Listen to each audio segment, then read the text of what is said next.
On my last trip to the Nelson Atkins Museum in Kansas City, in addition to all the beautiful exhibits and the wonderful atmosphere, I started noticing all the gorgeous marble that's actually in the building and the bases and the pedestals that hold the beautiful displays.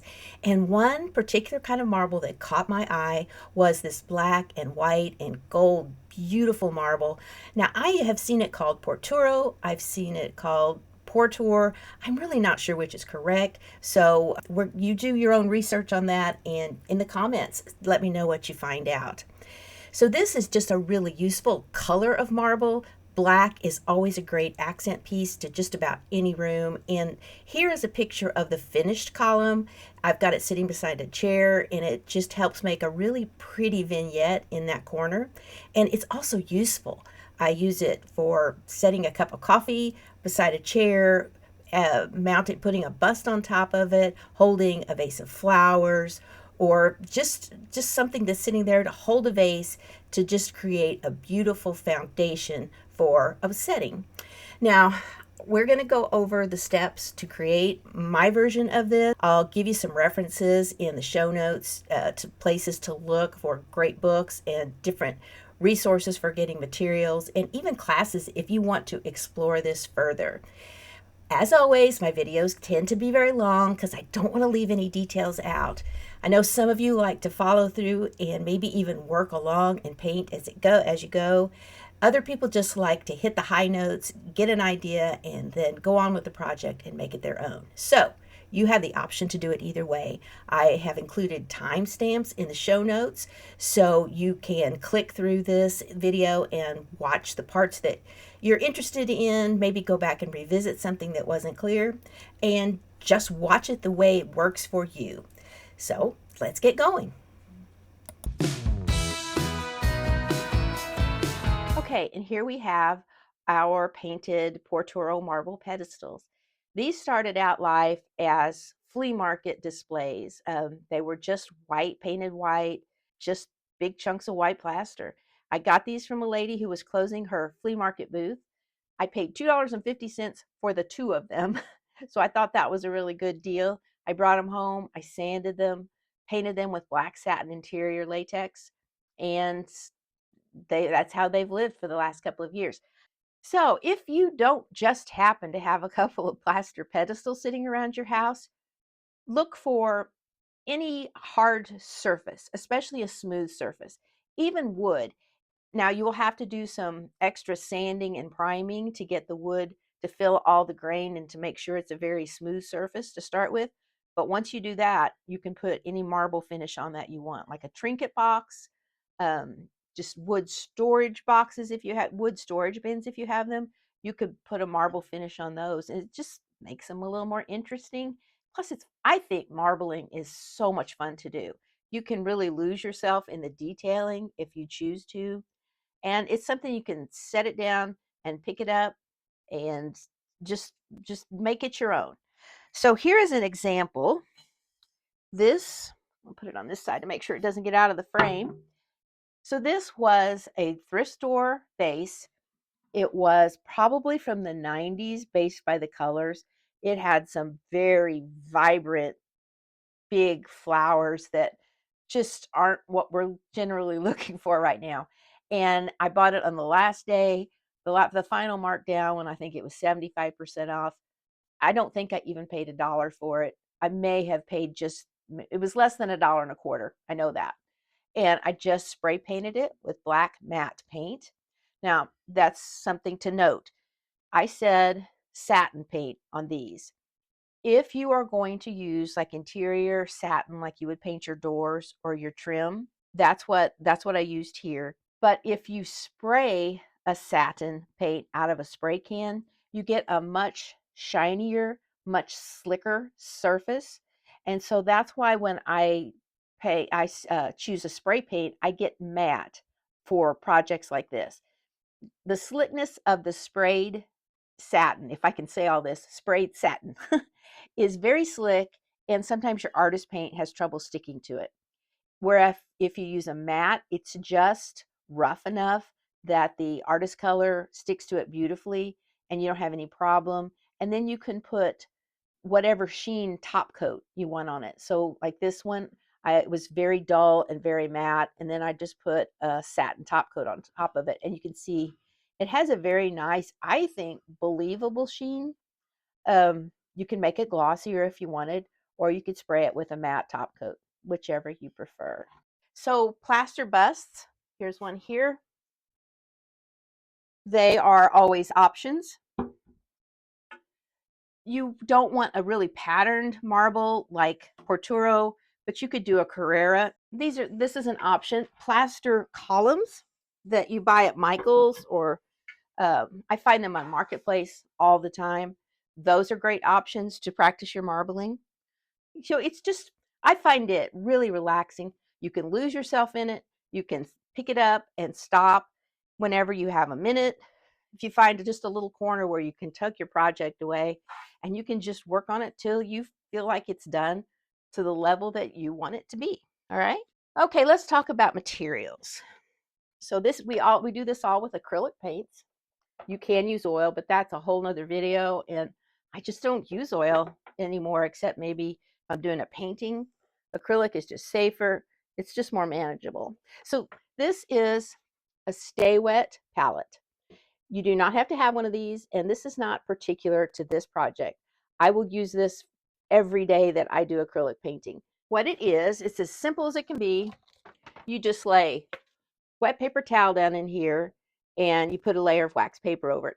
And then you will put your acrylic paints out here. You'll have the paint you work from. I put it up on one end, and then I use the other part as a work surface.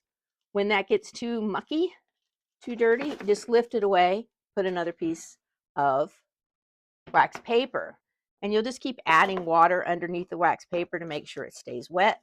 You seal this, and it will honestly keep your paint for a week if you have plenty of water in the bottom and you seal this tightly. Buying this has paid for itself in my first 2 or 3 projects because I lose so much less paint to drying out, but it's still a little bit overpriced. So I always watch for sales on things like this. If your craft store or your art store has a 20, 30, 40% off, that's the time to buy these. Okay, if you don't want to spend the money on that, deli trays. You just do the same thing. Put your wet paper towel in the bottom and your wax paper on top, and just go to town. If you have to stop, of course you don't have a lid on one of these, I just use foil. Foil, I think, is better than plastic wrap because you can really crimp it down tightly around the edges, and then it will just stay. It won't stay as long as this, but it will get you a couple of days anyway. Let's talk about brushes. Now, like the paint, whenever possible, I just want you to use what you have on hand. These are some acrylic, and in this case, a watercolor brush that I had, and they work fine. You can create some very realistic marble with these. I do want to say a quick word about brushes that are made especially for marbling. They can make your job easier, and if you were going to do a lot, say you wanted to do the wainscoting on a wall and you wanted to do it in a marble effect, that's a lot of space. So you would probably want to invest in some dedicated marbling brushes, and I will include some links to a couple of resources for those. But for what we're doing here, these are fine. Now I have 2 here that are somewhat similar. They're the kind, I bought these in a pack of brushes. They're the kind that are sort of fat back here, but then if you lift, you can get a very fine point at the end. A couple of tiny little lining brushes, and these have had some use, but when they get paint on them, their bristles come together and you can get some really tiny lines. And then one of these with the long, and see, I let it sit in my water too long and it's bent. But and a little tip here, if you have synthetic brushes that get bent like this from leaving them in the water too long, what you can do is just get some water boiling, dip them down in, but don't let them touch the bottom. Just hold them for 10, 15 seconds and pull it out and see if they're finished, if they're straightened, I mean, and do this, and you may have to repeat that a couple of times, and that will straighten those back out. This might be helpful for adding some bigger chunks of color. This is just happened to be one that sort of just fell into this. I'm not sure that I even used it um, on the sample that I showed you earlier. Now, a flat brush or an angled brush like this can be helpful when we're glazing and adding some of the like the veining detail. And I'll show you how, where we will load a part of this with glaze and just a little bit of it with color, and then that gives us a very faded out edge. Now, a softening brush. You will need some type of a softening brush. Now, this watercolor brush is very, very soft. Well, I got a little bit of I got a little paint in it that I didn't rinse out before it dried, so I'll have to work on that. But it's just really soft, and as you do edges that you don't want to, you want them to be very faded away so that they fade into the background. You'll soften it with this, and the softness keeps it, if you use a very light touch, from showing bristle marks, brush marks. This is one I've had. This is one I use when I do glazing or marbling on a wall. It's this Badger, and that you would never really want to invest in this. I just happen to have it, but this is not something that you need. It's just the best softening brush I have. You can get these in smaller sizes, about this wide, or you can get them half this size. So maybe if you were going to do quite a bit of marbling, you would want to look for a Badger brush like this, or a synthetic Badger brush. But you'll see this at work later on. And I don't think I mentioned a sponge. This thing in the water here. Just a sponge like this. It's getting a little worn out, but it's just something, if you don't have a natural sponge like this, you can take a cleaning sponge and just sort of pluck some sections out. And the reason you want to do that is you want to make sure you destroy the unnatural edge, so that you won't look at that when you put sponge marks down. You won't see a harsh line where a synthetic sponge was just cut into a rectangle. Some of this stuff will make more sense when we start doing it. Let me show you a couple of options. Now, there's so much on YouTube. There's so many demonstrations, but books are still a wonderful resource. Get our little background paper out of the way. This one, Professional Painted Finishes by Ina Allen and Robert Marks. This was printed in the early 90s. I'm not sure exactly when, but I have used this.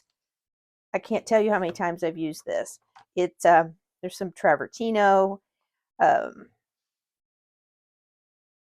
one thing I really like about this is it shows you the Benjamin Moore color numbers. And even though this is from the 90s, I Googled it this morning to make sure. You can still get the name of these color numbers. So that kind of helps guide you in finding the right colors.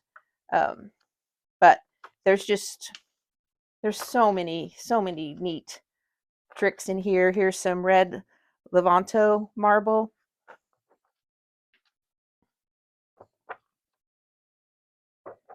And here is their section on portoro. They do a little simpler version, and there's the more detailed instructions. Now, there is not a right and a wrong. Like, I'll show you this one. This is The Art of Faux by Pierre Finkelstein. And I don't know if it's Finkelstein or Finkelstein. I have heard it pronounced both ways, and I never heard him pronounce it, so I don't know which is correct.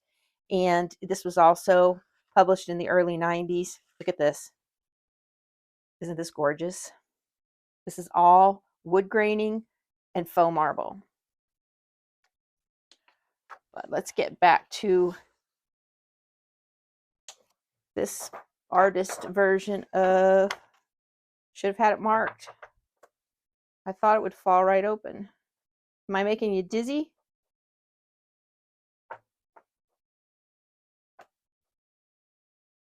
There we go. And he refers to it as porter marble. Honestly, I don't know if there's a difference. I don't know if it's a difference in language. In one language, it's portor. In others, it's portoro.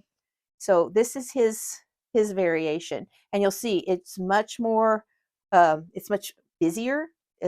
Has a lot more lines than this book. There's not a right or wrong, because you can find examples that are similar to both of these, and you will create what you want it to look like based on your preferences. Okay. All right. So if you guys get a quarter for every time I say so, you will be wealthy. I'm just going to put another piece of wax paper over where I was working earlier. And we're going to get just some of our medium, our glaze is what I always call it, but on the bottle it says acrylic medium. So, and we are going to pour out a little black up here. I do not have black up here already. That is burnt umber. So now there's some black there, and I'm going to pick up some of the black, and let's go with that with some of the pure white. And we're going to mix that into a gray, a charcoal that if you saw it by itself, you would think was just pure black. And then we're going to take just this much. Let's see. I don't know if you can see, just enough that I can hold with this just medium-sized brush. And we're going to mix it into this glaze.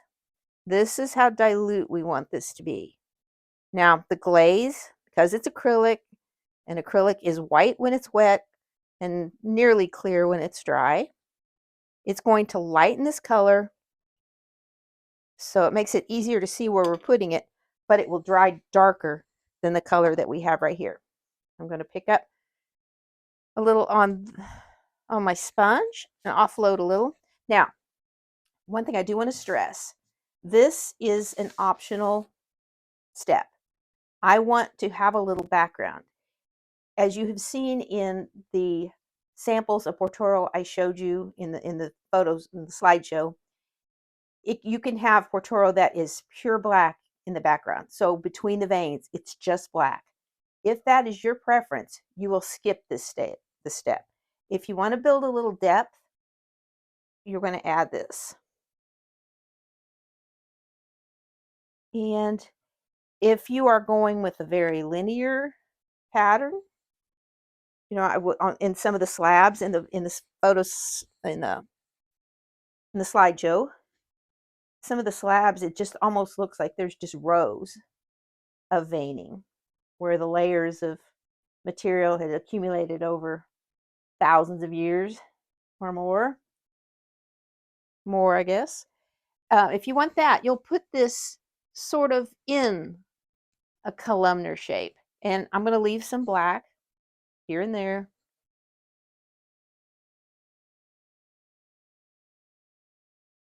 And I think just to show you what it looks like, I'm going to take this same brush and I'm going to pick up just a little bit of burnt sienna. And I'm going to pick up some of that glaze mixture. And I'm going to mix this in here. And I'm going to take it, I'm just going to kind of dance it across the sponge, because I don't want a lot of this. I just want a little. And we're just going to, and this will be so subtle, I don't imagine the camera will pick it up. Get a little more in here.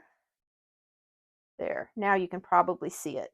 We just want that just so slight, and just here and there. Because I did notice that some of the marble that I looked at up close at the museum, there was little bits of that here and there on some of them. Some of them it wasn't there.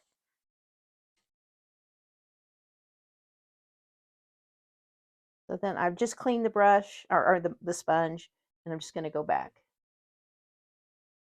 Now you can, at this stage, you can take your softening brush and you can just very gently, and I tend to whisper when I do this to make sure that I'm making this very, very subtle and keeping my brush strokes very light.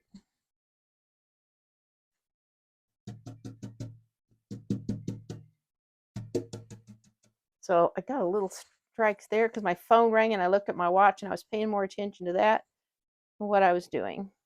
So there you go.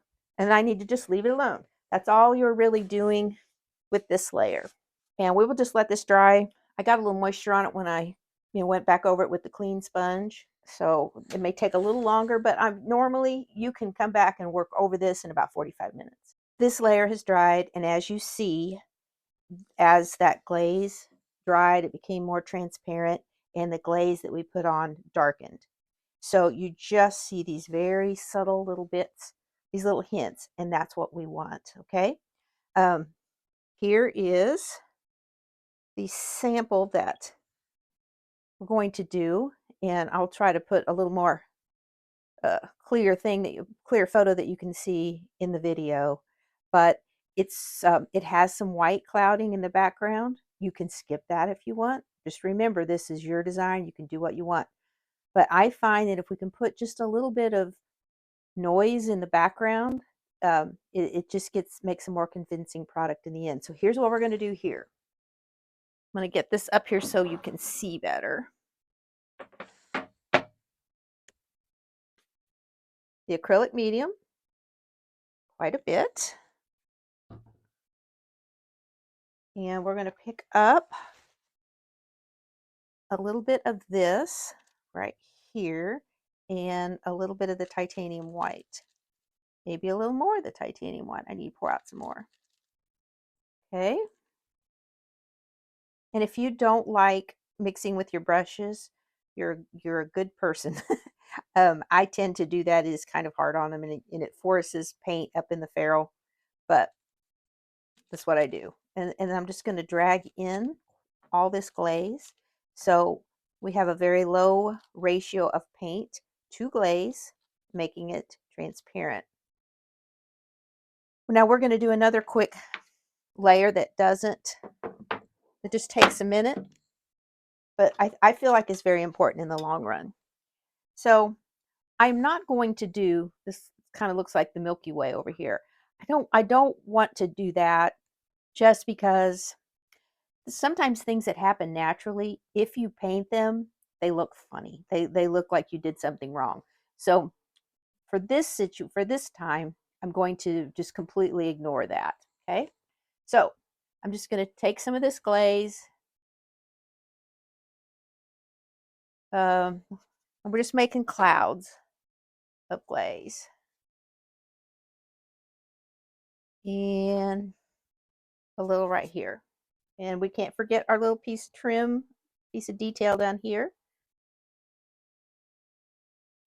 Okay, we're going to leave it there. We don't want it to look patterned. We don't want it to look too designed. And we're going to take the softening brush.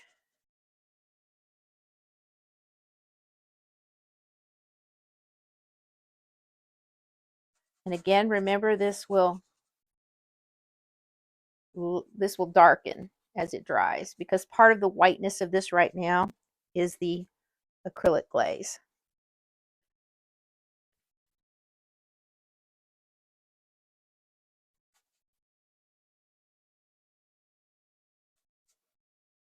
Okay, now here's a little thing that we haven't talked about yet. This is just a little spritz bottle, a misting bottle. It has 91% of the isopropyl alcohol in it. Now, when you spritz or sprinkle or spatter acrylic paint, ooh, that came out a lot.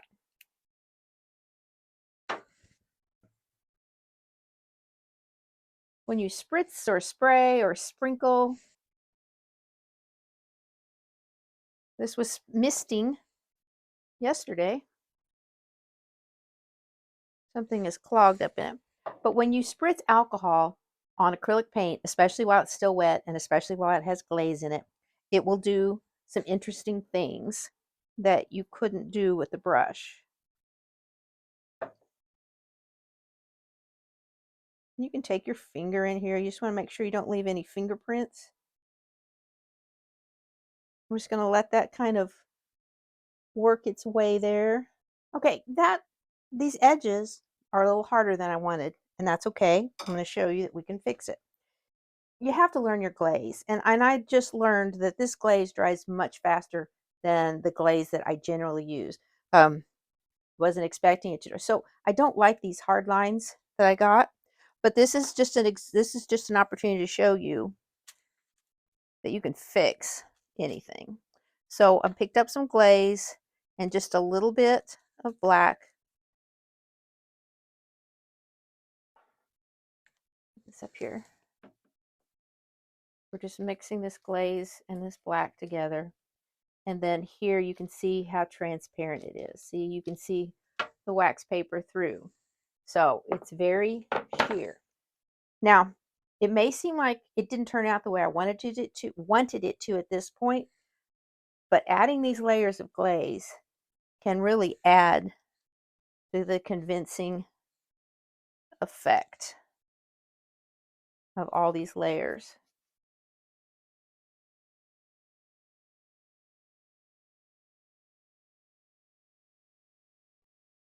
So you can just take your background color, in this case it's black. You may be doing something in a different colorway, and then you would just pick up your base color, mix it with some glaze, and just do it as many times as you need to make whatever, like if you put a color on that you think is too bold, you know, you can glaze it back.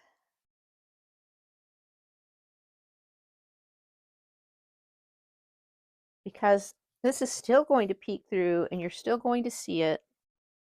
And it still will add interest. Okay, let's take, I was gonna use the sponge. Let's not.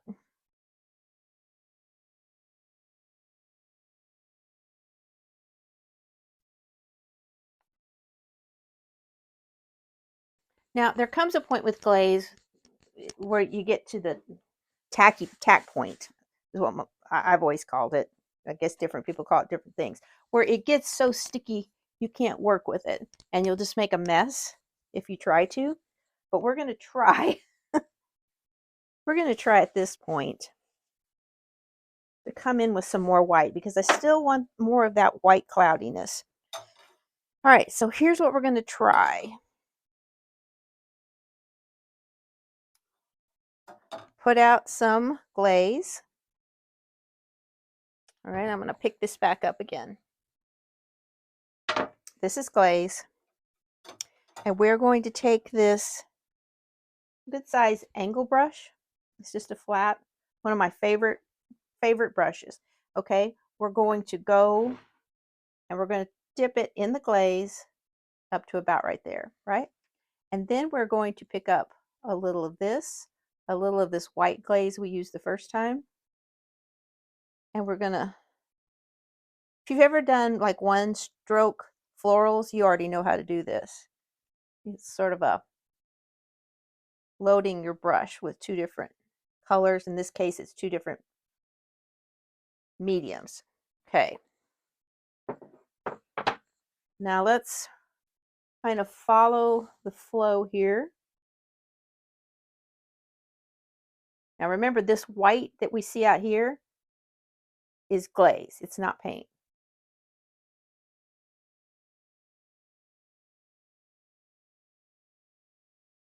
All right. And then we're going to pick up some more glaze on one side, paint and glaze on the other. Brush it out. And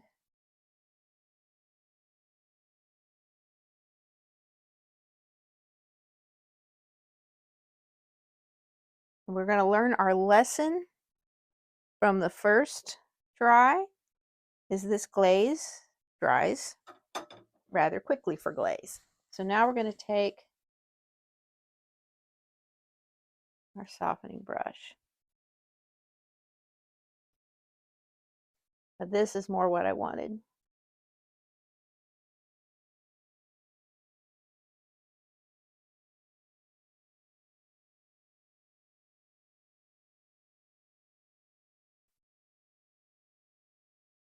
Now sometimes you will leave a hard line at the edge, but not yet. These are our base layers. So we don't want any, or in this case, you may choose to, but my the way I want it to be now is we're not going to do that.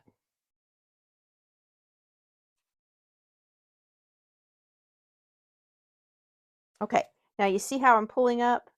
We reached that tack point, and instead of the paint moving around, it's just coming up with the brush. So that's when you have to be firm with yourself and leave it alone. Now this looks like a dominant pattern on here right now, but this will all but disappear as we add future layers. Okay, so we're going to let this dry. We're going to give this, as fast as this glaze dries, we're going to give it about 15 minutes. Okay, this is still a little tacky, but we're going to go through here, and we're going to take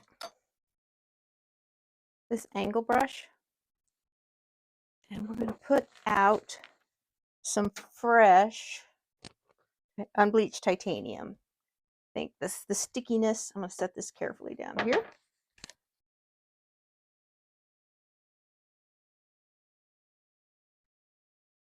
Okay, and we're going to use for that little fresh glaze. And we're going to, once again, pick up here, and then here. We're going to spread it out here. We're going to do just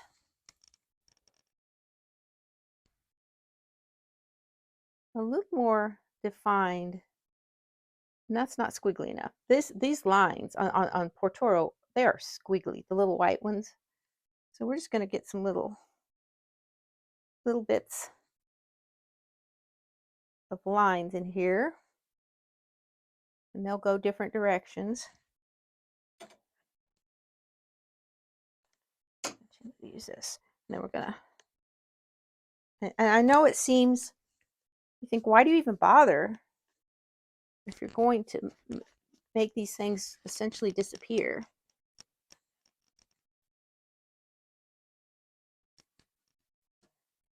And that one is still a little dark.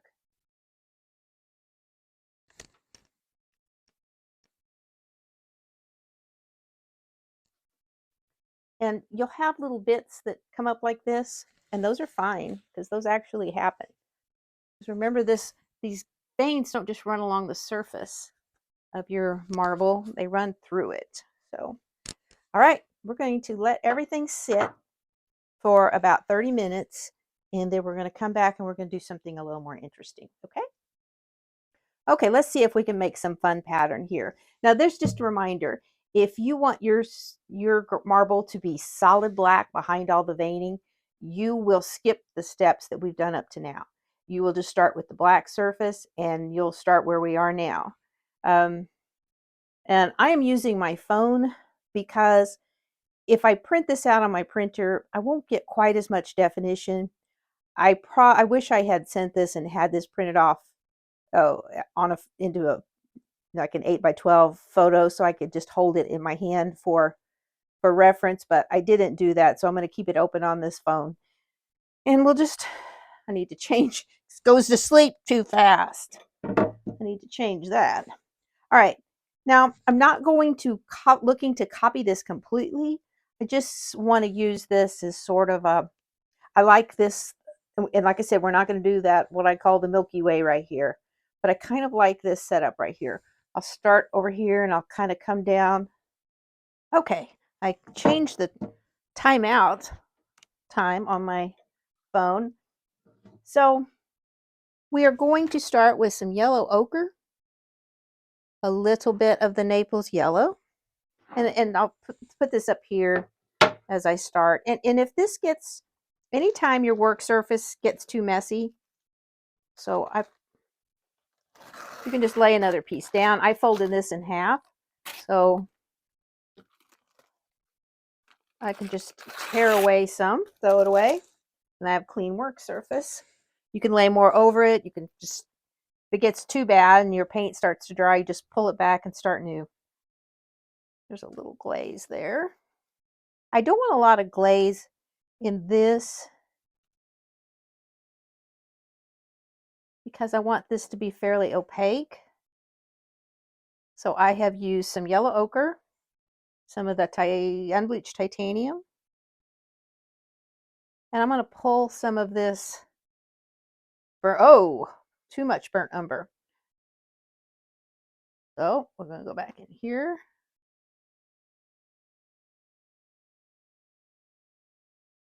And even though this looks very drab and not very gold, when we get it over here on this, we'll pick up a tiny bit of the burnt sienna, it will pop more and you'll see more gold in it. And I'm going to pick up a little bit of glaze just to get it to flow. And I've got my brush really loaded. And we're going to start sort of along here. Now, I'm starting on the right side because I'm a lefty.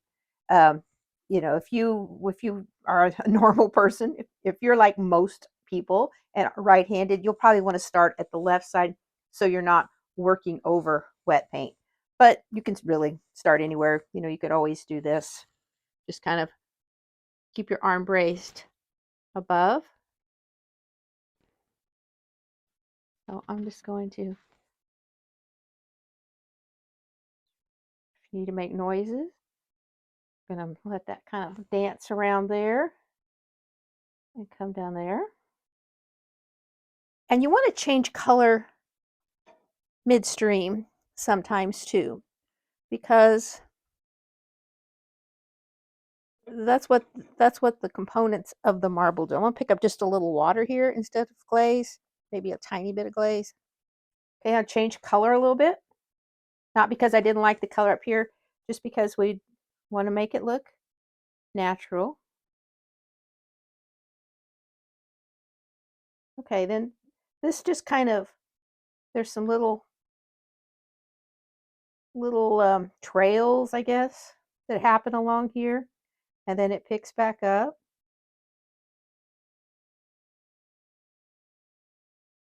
And you can push your brush as well as just pull it to get some really, you have a little less control when you push, and that kind of gives you some more natural shapes. And I don't know, this is where my overzealous coffee intake may be helpful. You want to jiggle, shake your hand a little. Okay, we're going to come down, and then we're just going to kind of ramp off here. And we want to be careful that we don't get too patterned.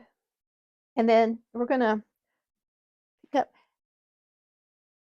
a little more yellow. Now, you can bring in some of this portoro, as you see here. It's some pretty vibrant yellow. And if you like the sample, you might want to bring some cadmium yellow, like medium, a brighter yellow, and just put little bits of it, and maybe even some cadmium red, or there's a quinacridone color in golden paint, quinacridone orange. Just a little flick of that could give a lot of life. But because, okay, know when to stop. That's my biggest problem in painting things like this sometimes, is I just want to mess with it forever. We're going to come back up in here. We're going to darken a little. We're going to jiggle. But we don't want to get rickracky. You see what I mean, what I did there? I got rickrack. Just got an even little squiggle. We don't want that. We want just unpredictable. And let's let this go out away from it a little bit. All right, that's good. We're going to stop. Okay, now there's, on this one, there's a little space we've got here, and then we've got a break that's just going to have some white lines that I'm probably not going to do a lot of. And then we pick up with this sort of a partly yellow, partly white line here. And this one really squiggles.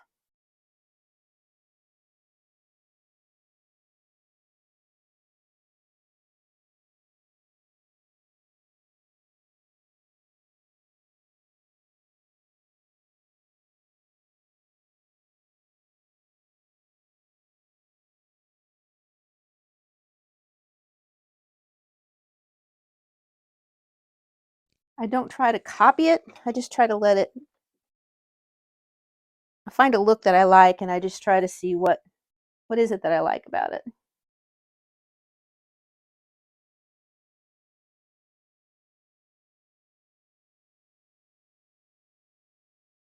Where am I? Okay, then this is going to come off here on this side and a little bit off this side.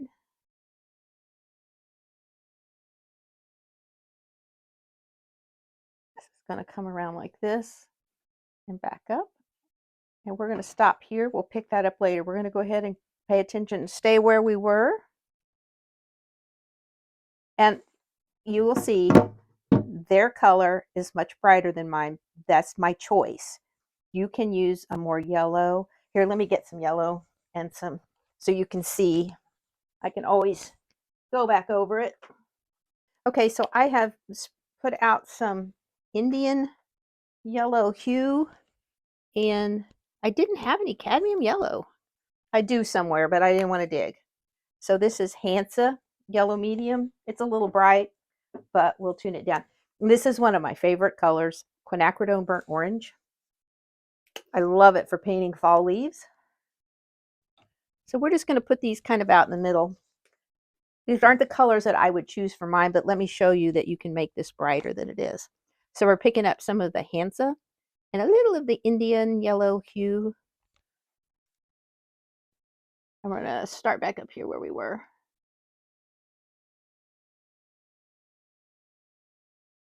We're going to get a little white in that. Yellow tends to be, not with the exception of Naples yellow and some others, yellow tends to not be very opaque. So sometimes you need to add a little white to it. Now see, we're getting closer in there to the color that they have. Pick up some of the quinacridone so you can see. Now my problem with doing this is I kind of feel like sometimes when you get these really orange and red marbles, you almost looks like you've painted flames into them, and that's not what I'm going for. Let's calm that down, but we'll go ahead and leave because there are little flickers of brighter colors through these sometimes. Even the ones that look almost black and white, there'll be little bits of warm colors in there. So I'm going to go back now to my yellow ochre, unbleached titanium, and Naples yellow. And that's another reason I like the Naples yellow, is because it is opaque. And I'm back here on this. So now we really start to squiggle. And I'm going to get a little water in this. And I think I'm going to keep that brush loaded. And I'm going to get my liner brush, and we're going to try it. If we could find where we did with it. It is a tiny little brush, and with those tiny little bristles, it tends to roll away. I'll find it. Okay, it's starting to, we're getting down into squiggles. So we're going to pick up one of these fine little brushes. We're going to get it, the paint, we're going to use water, maybe a tiny touch of glaze, and we're going to get it really inky. And we're just going to roll. Let me get this up here. I've kept this brush loaded because I know I'll go back to it. And we just roll this brush around in it and get it really a fine point and as loaded as this little brush can get, which is not very loaded. And we're just going to squiggle. Pick up some more. We're going to get it a little lighter because it's such a fine line that it almost disappears. We add a little more unbleached titanium, and it kind of does this. And here's where I just hold it at the tippy tip. And so I have very little control.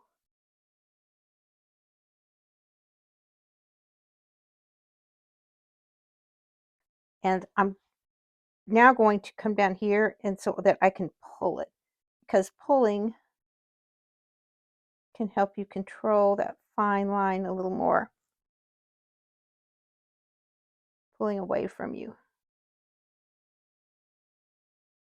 Okay, and let's do a little offshoot here, the loop-de-loops back. There are some of those. And you know what? I don't like that.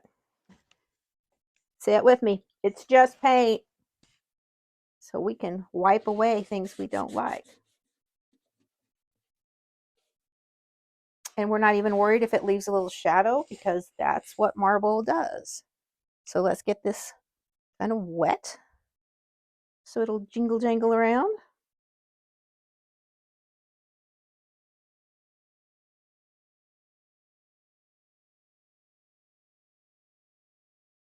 I'm rolling the brush as I go, so it does little jiggly things, and we're going to stop because that's this one right here, and that's good enough. Okay. Now we're going to go back up. We're going to start right here, and I will tell you, sometimes I lose track of where I am in a busy pattern like this. We're going to darken back down. I had put quite a bit of white in that mixture that we had. We're back to the yellow ochre, Naples yellow, and unbleached titanium. And here we have, it's going to kind of run along, but not exactly parallel. Remember, it's when we get too patterned and too much of a kind of like a predictable rhythm that we lose our convincing marble. Okay, that's a big chunk right here, and it kind of pushes back up, joins.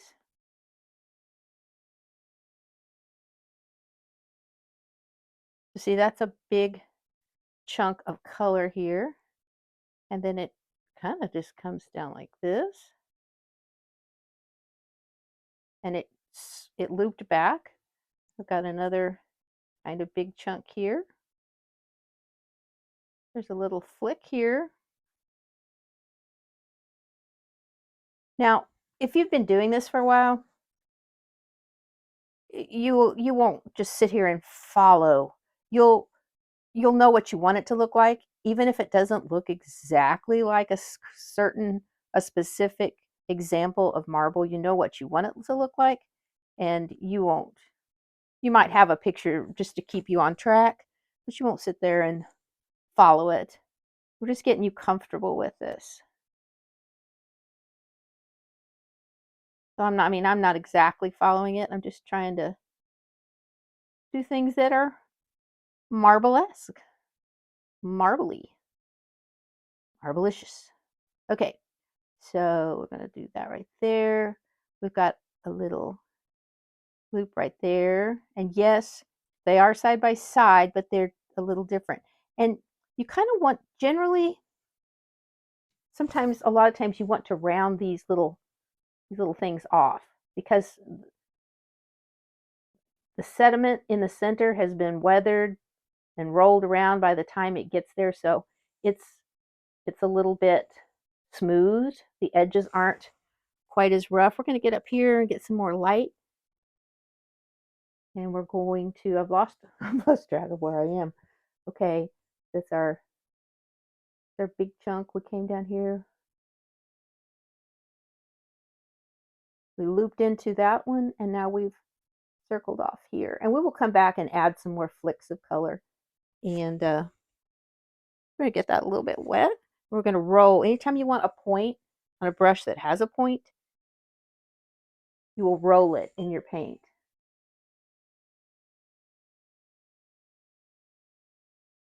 And you're getting news alerts.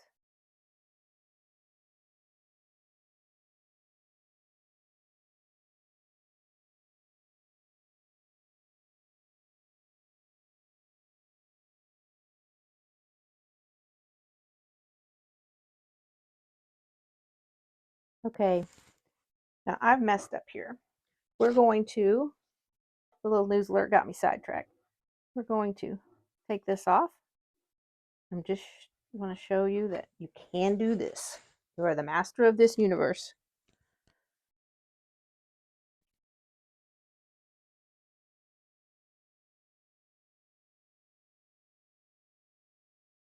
Okay, so this came over. I'm going to go back up here. This, got this little unit. And then there's just lots of little, and we're not going to try to mimic these so much. There's lots of little cells right here.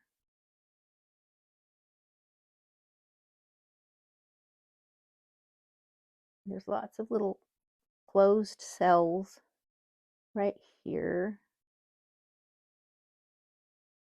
Let's get some white or titanium, unbleached titanium, full strength, kind of whiten that a little. And then we're going to go up here to this color, and we're going to inject just a little of that. Just kind of flick it.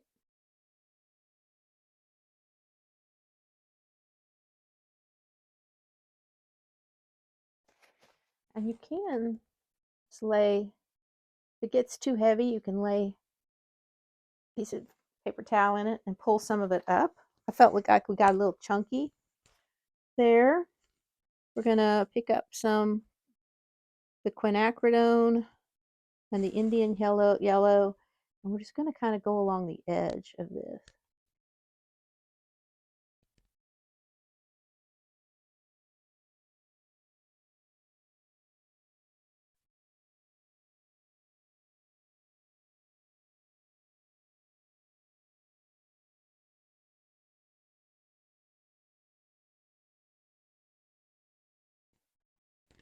I'm going to go back to our original colors. And I'm resting my arm partly because I'm having to reach out. You would normally, if you're painting a pedestal like this, you would just stand it up and you would move around and paint all sides at once. You do the veining on one side, but I have to lay it down because it was the only way I could figure out to get a good, so you could see what I was doing. When I tried to stand it up, no matter what I did, I ended up getting in the way. There's that. I'm going to go ahead and create something that's not there. I'm going to bring another little partial jiggle around. And then we're going to go, okay, a little chunkier. And then this. Yeah, we're going to take this out. Don't like this for some reason. Don't like this. Okay, I'm probably shaking the table. I'm sorry. Big chunk there. And then we're going to loop-de-loop it. And it's going to come back up here, a squiggly line.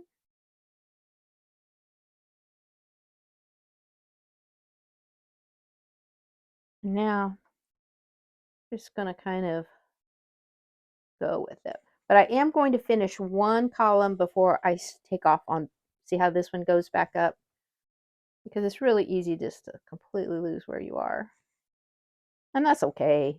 We're not trying to copy this exactly, but I like to try to keep on track as much as possible.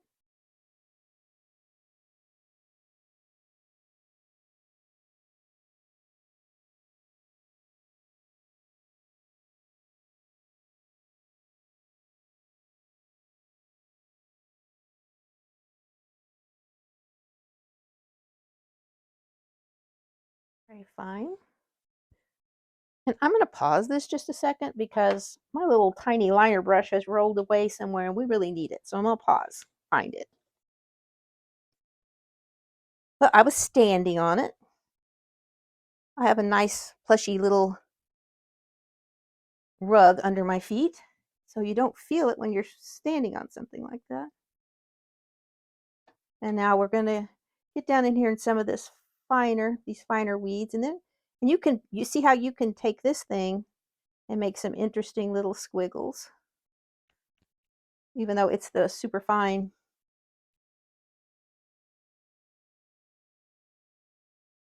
And I've stopped trying to map this completely just to kind of get the general idea.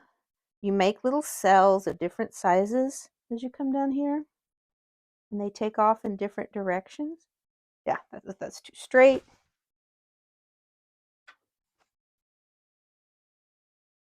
I want to pick up my other brush as I get down here, and I'll swish, and I'll pick up, and I'll jiggle, and I'm gonna smush this way,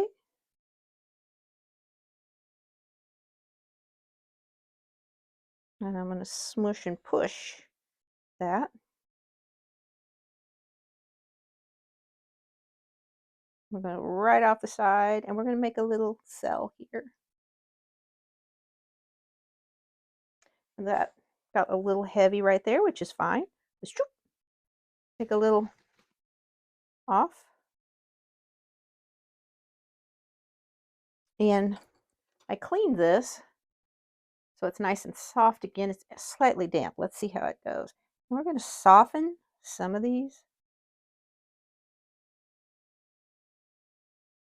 This one's already too dry to do much.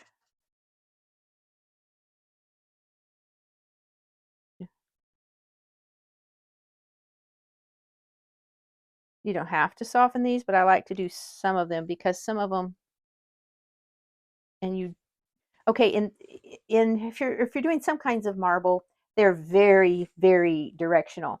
This has different veins from different events that go in all different directions.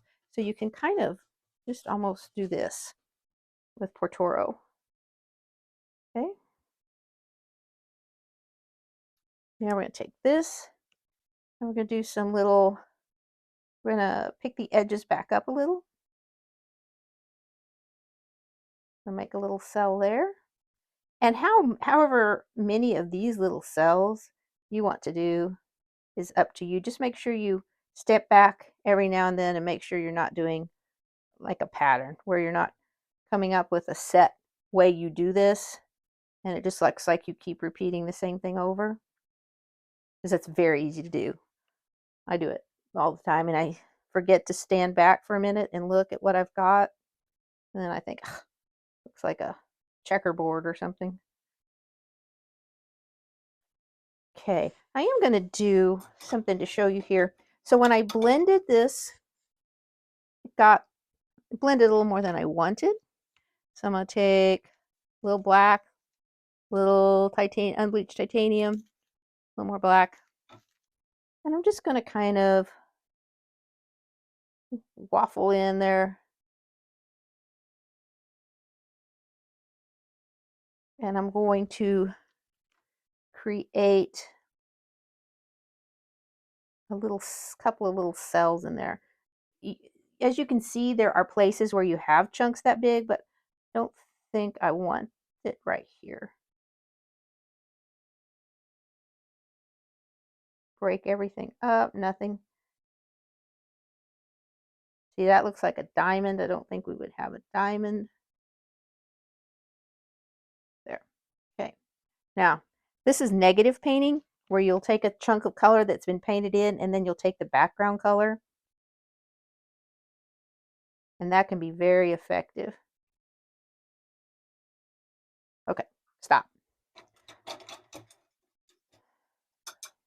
We're going to leave this hole down here. In fact, we're going to bring in some of these more vivid colors right here. This is pretty close to dry right here. And we're just going to float in a little of that crazy color.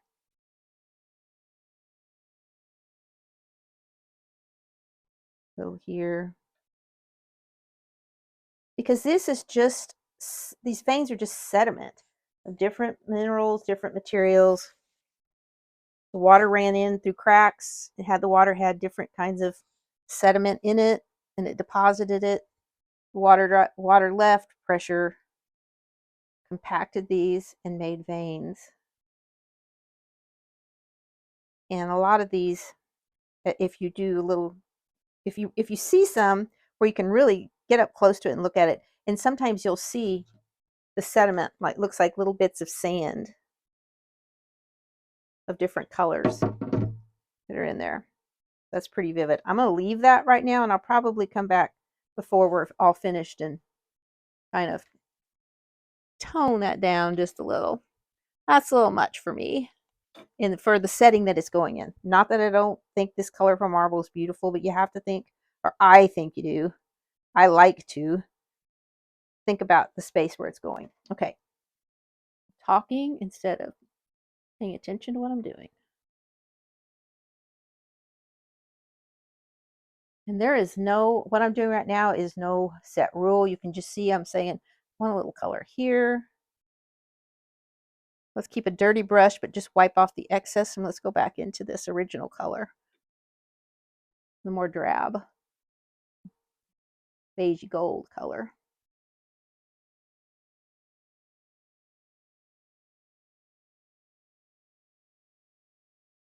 And I need to pick some more of that up. Mix some more. So that's yellow ochre. Naples yellow, which is getting dry. I need to put some more out.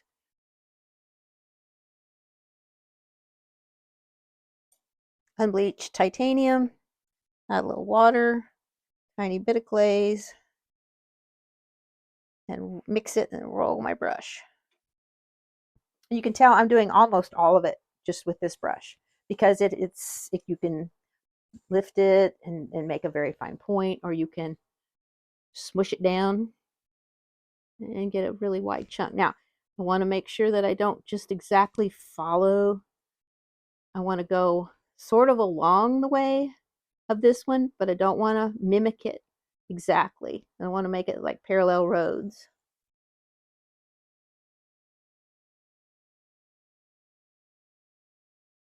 And we are not going to join these up here. We may decide to later. I'm not very...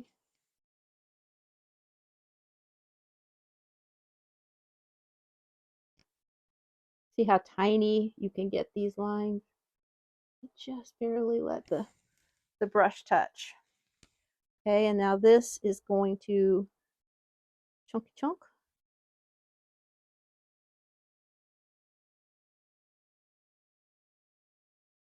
Okay, then we got a little smash.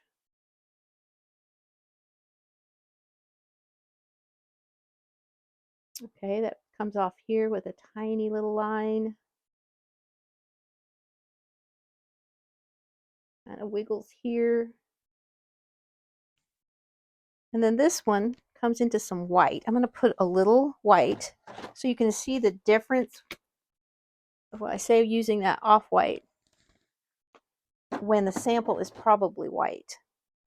So I'm going to pick up just a little.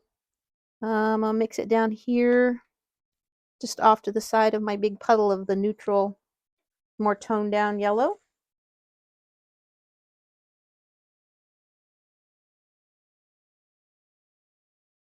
Still pretty toned down. Let's try a little bit more white.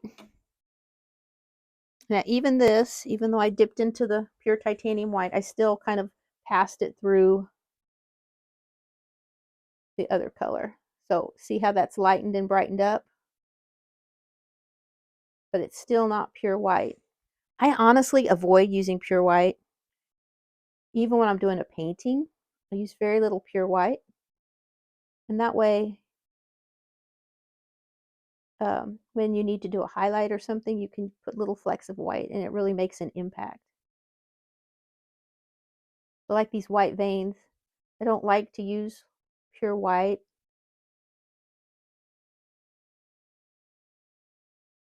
Let that get a little heavier there. Yeah. Okay, now that was one thing about this. It can be hard to make a turn with this.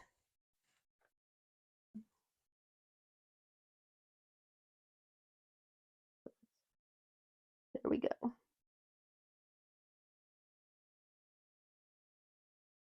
We're going to come down here, and we've got a little R here. And another thing, when you follow a pattern like this, it keeps you from making your own patterns. That makes sense? Keeps you from putting a checkerboard on there, or we're going to come down like this. I go like that.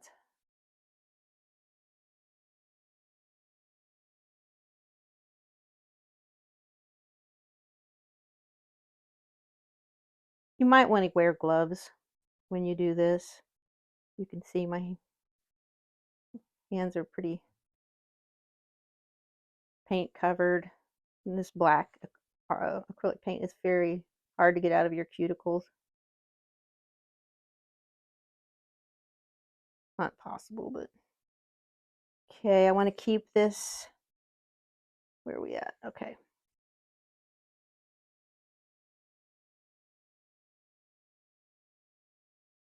Let's take this little tail off.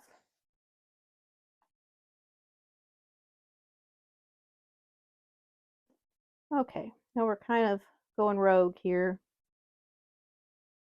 There's a little smush here. It made a real interesting little, like a face here.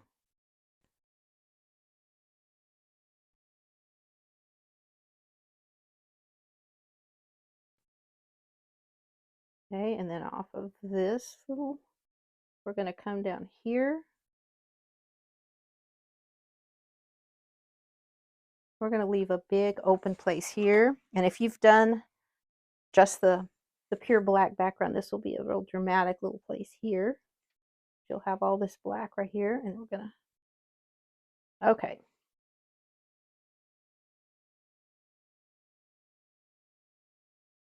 We're actually going to set this aside now, and we're going to just go with what we've picked up from that sample. So what do we want to do it from here? I'm going back now and I'm just adding little bits of that color so it's not just here and here. I'm making it a little more opaque in some places, and I'm leaving it transparent in others and letting the black show through, because that's how this stuff is. Okay, we're going to come, we're just going to make this up now. We've had our practice, and now we're going to smush there. Let's get back to some of this more drab color.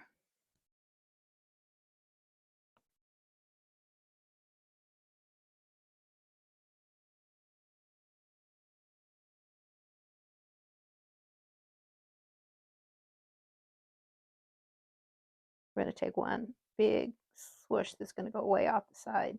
So, like if you were doing this, when I go to do this side, I'll have to pick up there. But it's better, and that's okay. It gives you kind of a guide to start with. But it's better to do that than to picture frame it, where you stop all your patterns just a little bit from the edge, because we want to make this convincing. We're going to take it, continuing on to other sides that we maybe can't see. Okay. What we have down here, we're going to, I'm holding it too much like a pencil.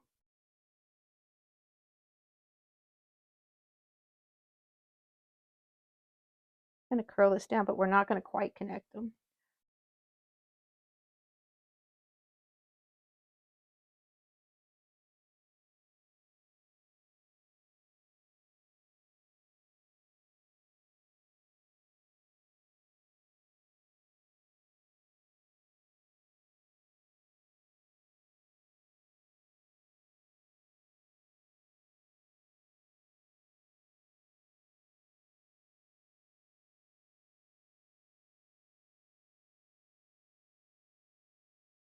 Okay, now this is also something you don't want to do.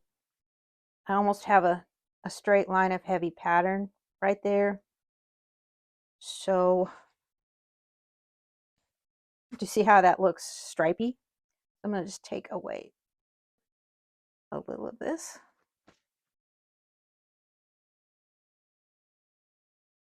And we're going to pick up over here, and we're going to carry the pattern more this way.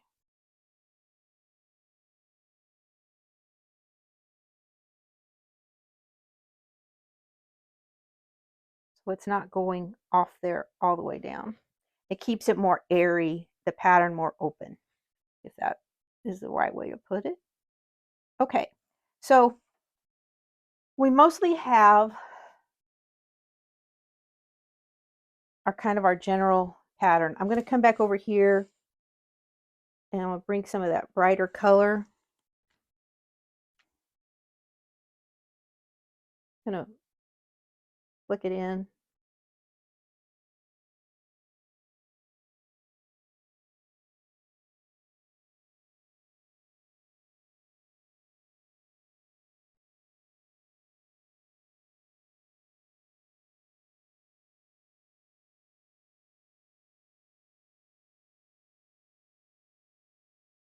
because every single vein is not exactly the same, but there's generally a theme involved, and carrying these colors even in tiny little specks here and there will help it look more pleasing to the eye, even if it doesn't necessarily help with. Okay, so here's where we are. I feel like even though my sample had a big gap in it, I feel like we have too big of a gap here. Yes, you will see marble with that big of a gap, but I don't want to put a lot of white lines. We're going to come back in and put some lines that are off-white color, because you do have those, but I don't want a lot of those because I think they take away. I don't know, it's real easy to get unrealistic with the white lines. Nature knows how to do them better than I do. Okay, that's repeating this here too much. Okay, so now what can we do? Let's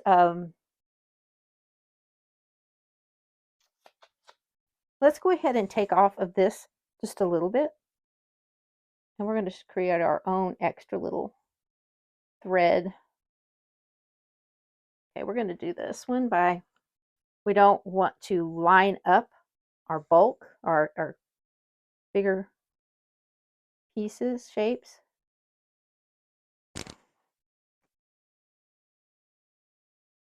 And we don't want to mirror the shape next to it very much.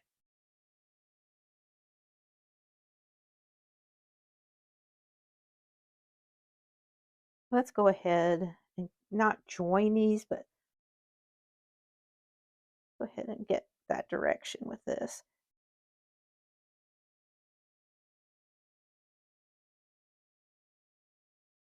And we are going to blend this one a little.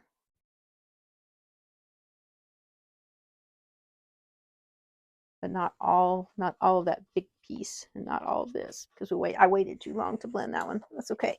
And now we're going to take a little bit of white and our more drab color, or more, let's call it subdued, or subdued gold. Drab's not very nice to call it a drab color. And let's go on top of this line. Not exactly. We're going to stop. I'm going to pick up a little bit of glaze, a little bit of white, a little bit of subdued gold. We're going to go back again. Jiggly, jiggly. Blend. We're just go around. Okay. We're going to pick that up again. A little more glaze this time. Go over it again. You see how we're building depth here? This isn't just one vein. This is layers of veins. And let's go.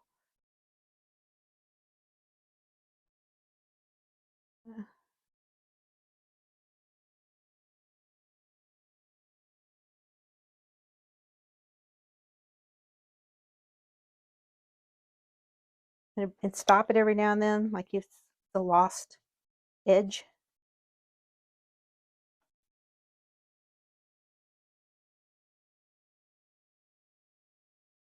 You don't want to overdo these,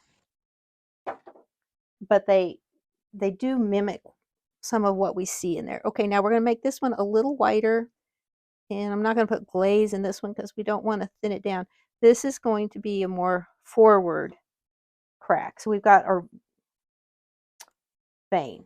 So we've got these back here. We're going to go up here to this, and this one will not get blended.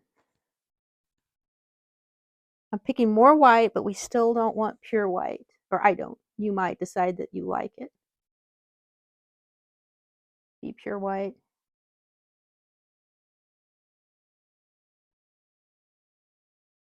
Yeah, it's not squiggly enough. Let's get our fine liner brush. We'll see what we can do with that.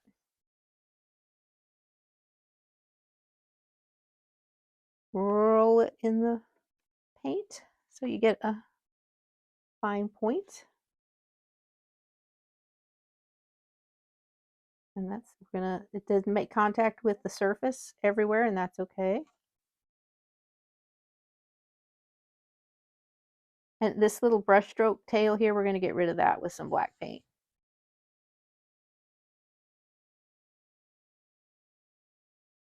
So we're getting ready to get to where we're going to do a lot of this right here, and you will either love this will be how you want to spend your time forever, or you will not like it all, and you may say, okay, I'm ready for the next project because marbling is not for me. In which case we'll do some less fussy, less detailed examples for you, because I don't want you to give up on marble completely if you don't like these little fussy steps. Just kind of, I don't know, some people tense their hand up and some people just relax to get organic shapes. It kind of just depends on the person. And don't forget to every now and then lose them, or just kind of.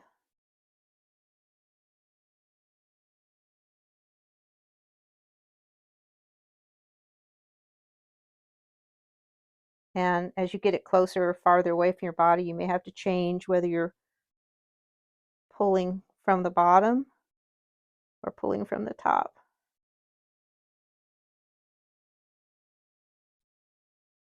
Okay, so let's go ahead and blend that in a few places.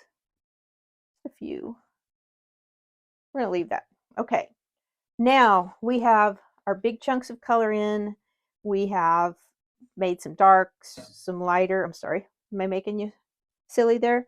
And now we're going to fix something. That's what we're going to do. I don't like that kind of hairy looking place up there where we blended it, and it got a little too. So we've got some black and some glaze, and we're going to fill a cell up. Now this is going to, because I don't have white in this, remember when we sponge that white on? So this is going to be darker than the background, but that's okay because you'll have places like that. We're going to kind of go through. I don't like this either, but I'm not going to destroy it completely. I'm just going to break it up.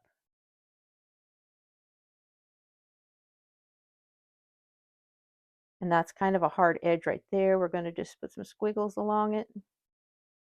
Take some little bites out of it. All right, now is where we're just going to find out who likes to marble and who doesn't. We're just going to dive in.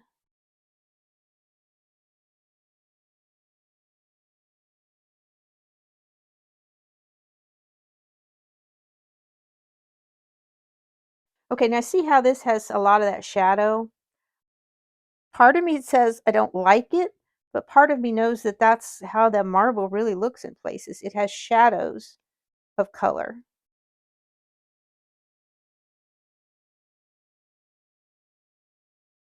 Anything you see that doesn't look natural, I'm going to bring in a little more color here, and we can keep going. You know, you don't have to, you know, you can keep going back and forth and say, oh yeah, this is not.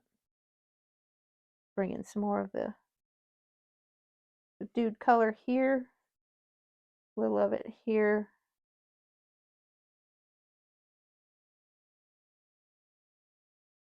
And we're going to even leave sort of these little dollops because there again, there's sediment in here and that's what it looks like. We'll see. If we don't like it, we can come back and kind of change it.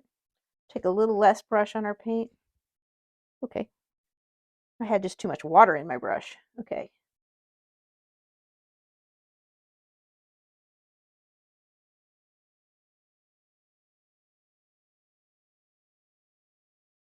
Now, we're going to go back and forth between one of these brushes and our little liner brush.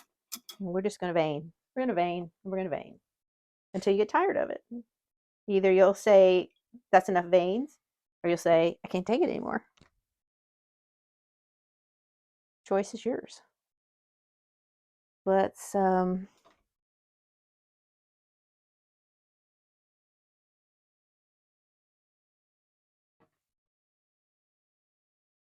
always have this fear because I have the camera up high and I can't see what's being videoed, and I have this fear that I'm gonna be chatting along and I'll realize that the battery has run out or something. So, and okay, see, I felt like those were a little strong for this side, so I just blotted them, and it kind of mushed some around it, and that's okay. Got little bits of color are going to come around from that, and I'm going to mush it again. I kind of like the way it takes that off. You can blend. You can blend some if you like. And you can either then go back over it with a stronger line or not, whichever you prefer.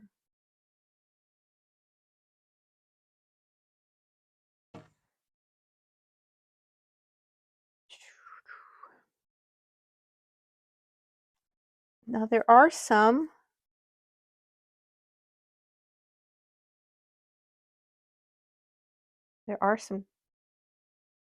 darker veins that run here and there.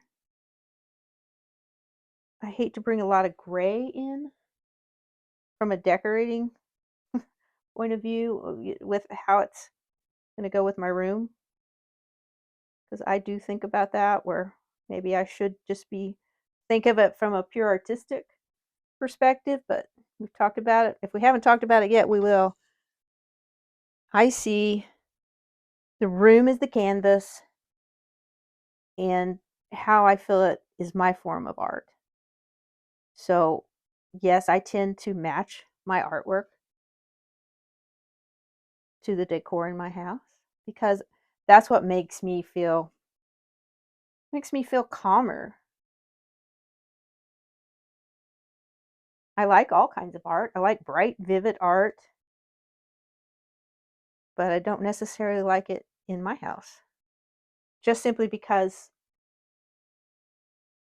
as the name of the channel implies, Grace has ideas. I have a hard time turning those ideas off. And so sometimes I just need oh, look what I did. See, I did the exact same pattern right there. Sometimes I just need to turn my brain off. And if I have super bright, busy artwork everywhere, that's harder to do.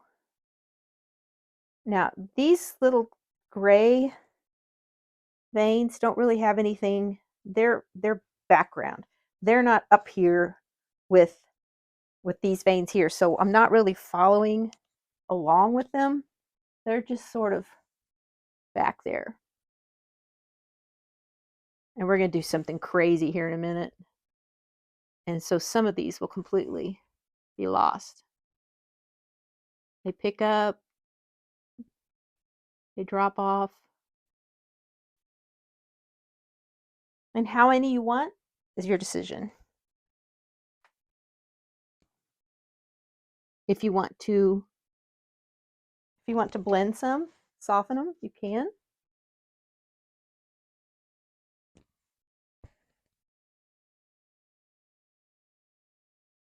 And you'll have little things like this that will happen. Blend them or not, it's up to you. And all this is I'm picking up some black, a little glaze, and then I'm just picking up random little puddles that I've mixed of all the other colors. And look what I did here. See this? I rested my arm. Now I got all these little fingerprint looking things. So let me talk about a maul stick. A maul stick is some kind of just like a dowel rod, or a wooden dowel, or some people use old golf clubs and cut the end, the bottom part off, and just use a stick, and you put a cork or wrap some kind of like drawer liner, shelf liner, that rubbery stuff, just to make a non-skid soft surface, and then you can rest it on here so you don't rest your arm, because I've made kind of a mess, but it's okay because we'll just bring it into the pattern. And if there's anything left that we don't like, let's go ahead and do some of it now. Let's take some black. I'm going to take a little bit of some of this yellowy color so it's not pure black. Let's just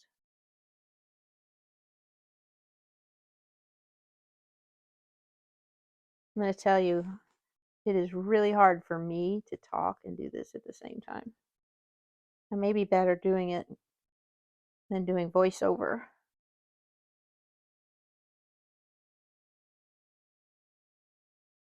Not saying I wouldn't do this then.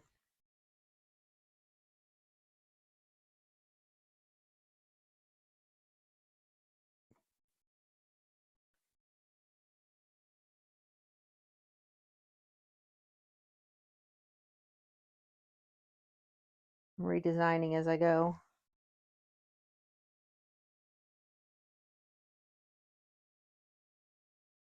Okay, that's good enough. All right. We're back to a few more of these gray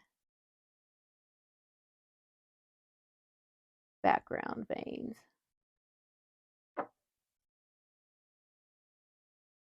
And as you can tell, I love the blended ones.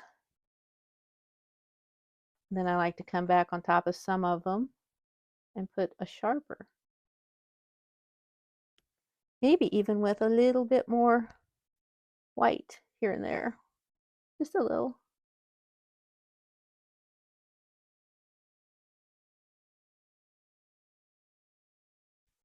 Okay, this is not exactly, I don't remember what I used this for, but this will work. I have one that has a wooden bead over the end, and then it has some of that grabby drawer liner over it with a, and it makes a really non-skid surface. So I'll use this while I'm down here in this wet part. And you also have to, you still have to make sure you don't put this down on something wet. So you just put it across here, and it gives you something to rest your forearm on rather than what you're working on. And we're going to cross these a little bit.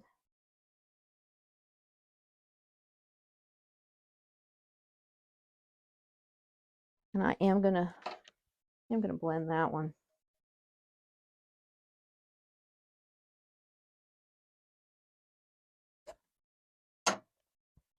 And I'm going to go back and sort of, how do I want to do this?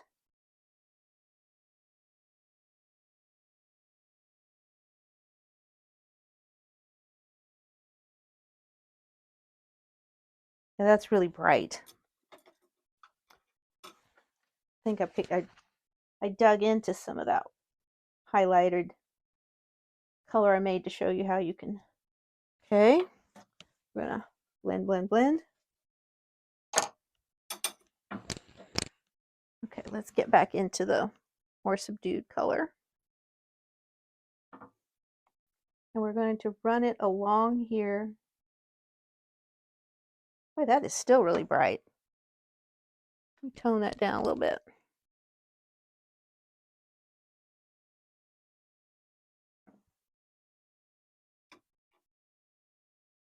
It looks bright in comparison because I started off with this more drab color.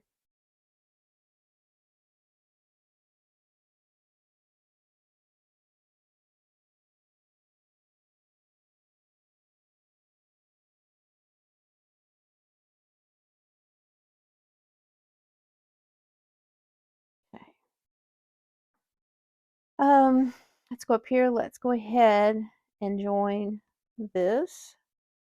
We're going to make a little cell or two inside here. Bring that around here.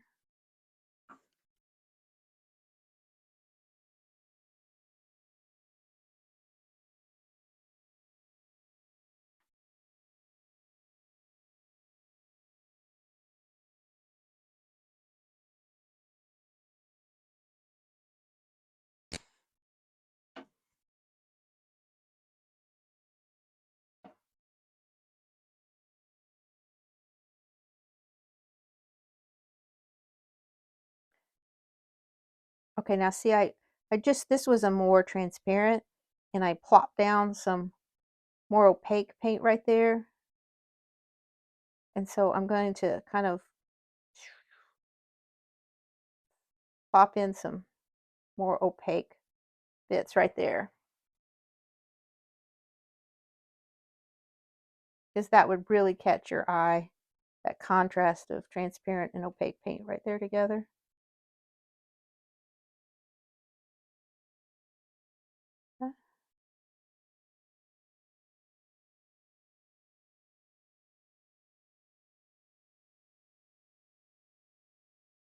And some of it will just go nowhere. Some of it might go somewhere and then pick up and then drop back off. That's what we're going to do with this. Not every one of these little squiggles has to. I want you to be careful of crossing squiggles. There, you will see some of that, but it can get really unpleasantly busy if you do too much of that. Let me show you what I'm talking about.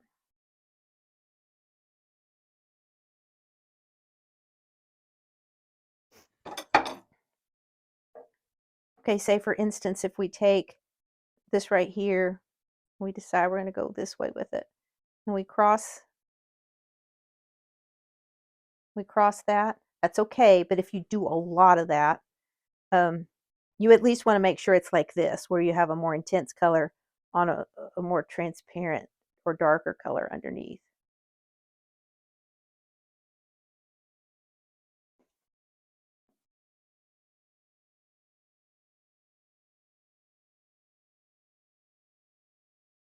We're going to keep that big open cell there. That's just going to be black. Gotta let our marble breathe.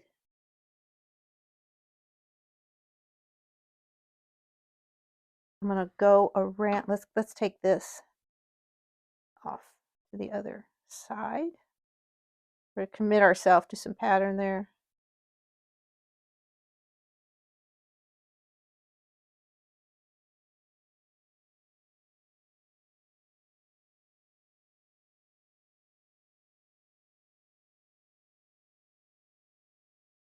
This looks, I mean, I know our sample was like this,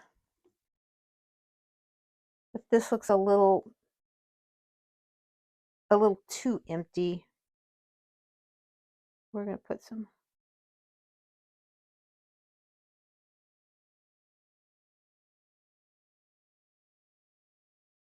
lost and found little squiggles here. And they're going to come up and they're going to meet this.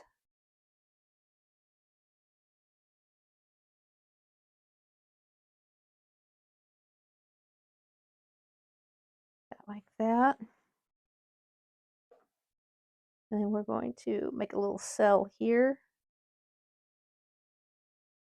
When I say cells, it's these little openings here, where just imagine if this was a solid block of black and this got crunched and it got broken up like briquettes, sort of, and then white plaster or yellow plaster ran in all around that, and then you sliced it in half. That's what we're looking at here. And so some of those little crunches would be very tiny and some of them would be big like this. So that's where all this comes from. I know it's not charcoal, but I was just trying to think of something lumpy and black that we could imagine. Okay, I'm going to blend that one all just a little bit. All right, I'm going to walk around to the other side so that I'm not reaching over this, doing more silly things. And you see a whole different point of view from over here. Different things that stand out than from when I was standing there. And some of the veins you will see, they are very distinctly outlined. So say for instance, some yellow mineral settled, and then a finer white mineral settled, and you would have like a white outline around some of these. I got a close-up picture of some marble in Kansas City. I'll try to put that in here so you can see what I'm talking about.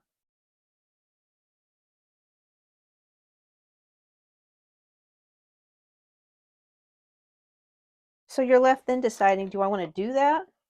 Because what looks natural there, in reality, when you try to paint it in, it might not look so natural. So let's just do a little of that.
Oh, parallel lines. Don't want those exactly. They're going in the same general direction, but they're not taking the same path. Let's go ahead and join this one up to that one.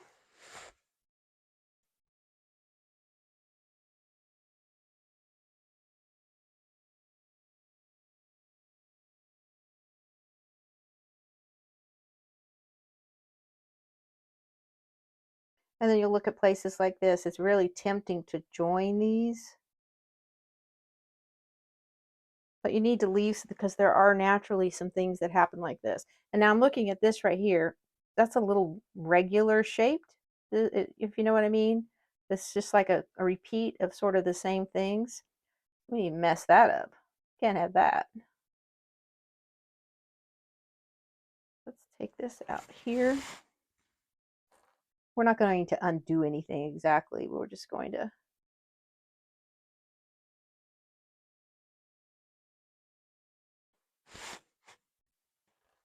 I think my paint is getting a little dry, maybe.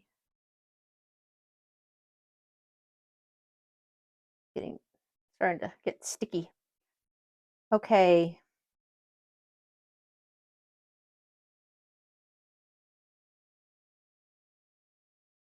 Gonna out. We're gonna accentuate that little yellow, that little white bit there.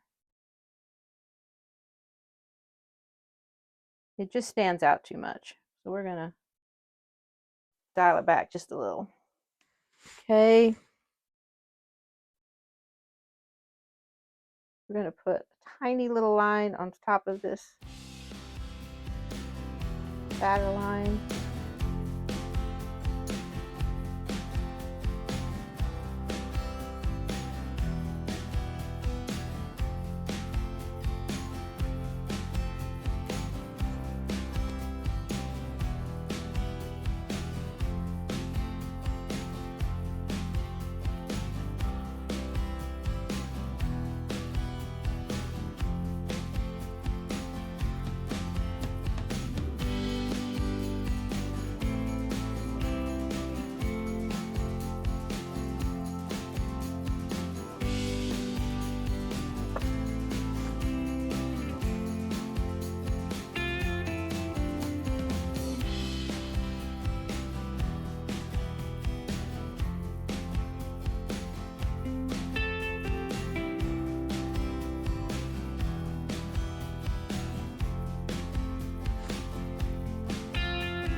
All right, we're going to stop right here.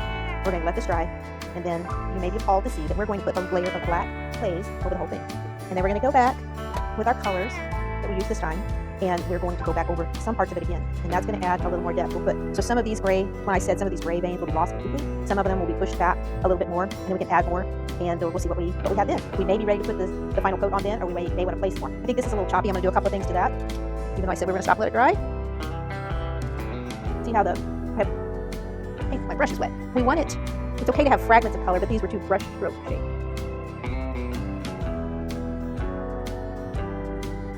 Do this in different ways if you're going to leave the fragments of color, which can be very realistic looking.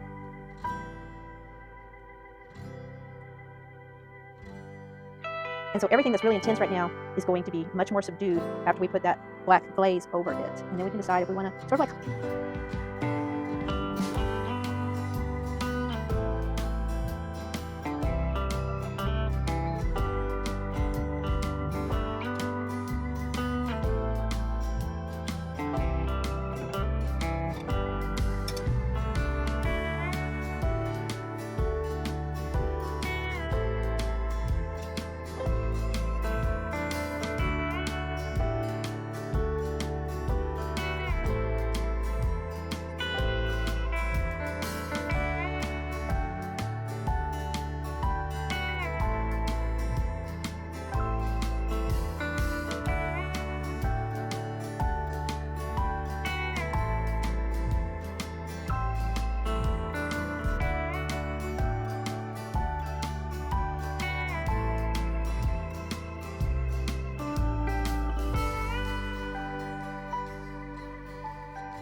All right, we're going to stop right here.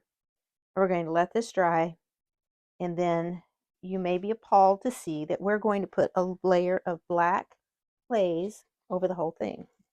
And then we're going to go back with our colors that we used this time, and we're going to go back over some parts of it again, and that's going to add a little more depth.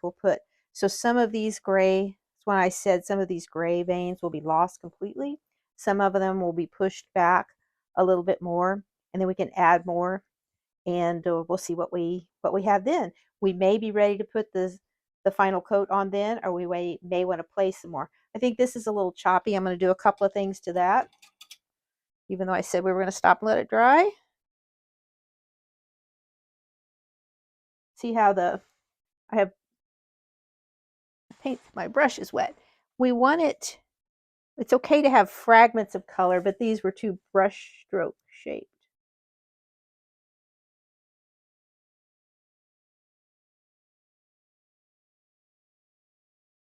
So you want to do your wrist in different ways if you're going to leave the fragments of color, which can be very realistic looking.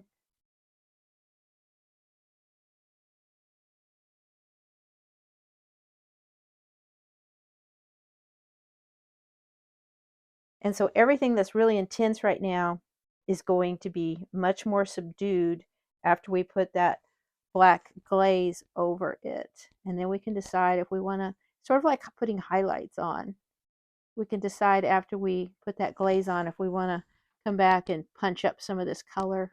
Well, we definitely will, but we'll decide how much we want to punch it up. Okay, so this will sit probably, I'm going to give this a good 30 minutes because we don't want it to get, we don't want the paint to be disturbed when we put the glaze over it. So be back.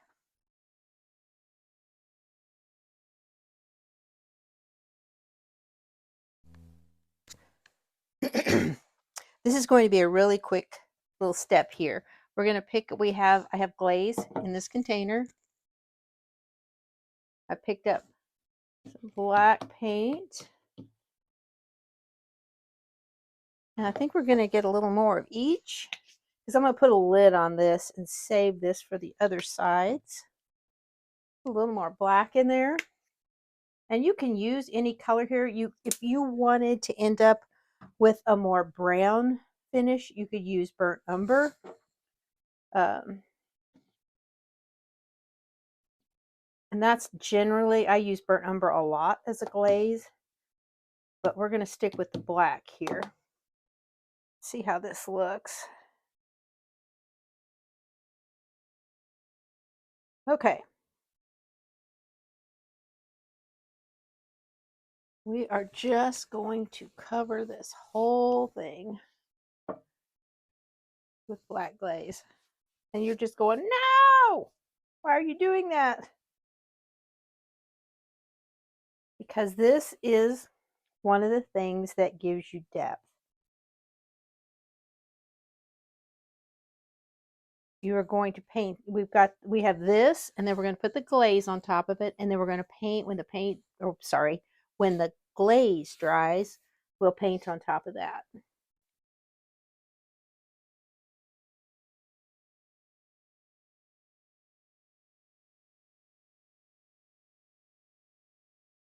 Okay, now you can take a cloth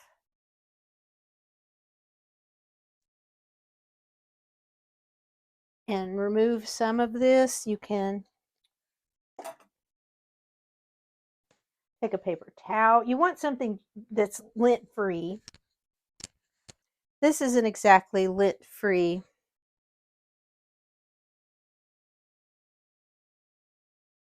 We're gonna just kind of drag it across here. I'm gonna go this way down here. You see we've taken a lot off. Now we're going to take our softening brush.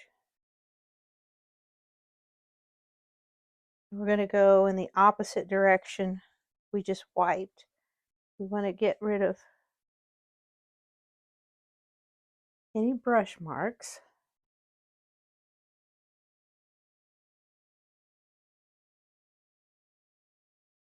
Maybe go at an angle, a diagonal. I'm going to use the bigger one. That's what I'm used to.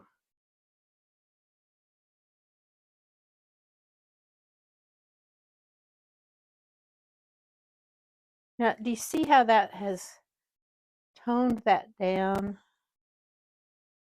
And we will decide. Oh, do you see that brush bristle? I saw it, now I've lost it. There it is. Actually, I think that's my hair. Okay. Just kind of. Now we will sand this lightly, but we want to soften the brush strokes as much as possible.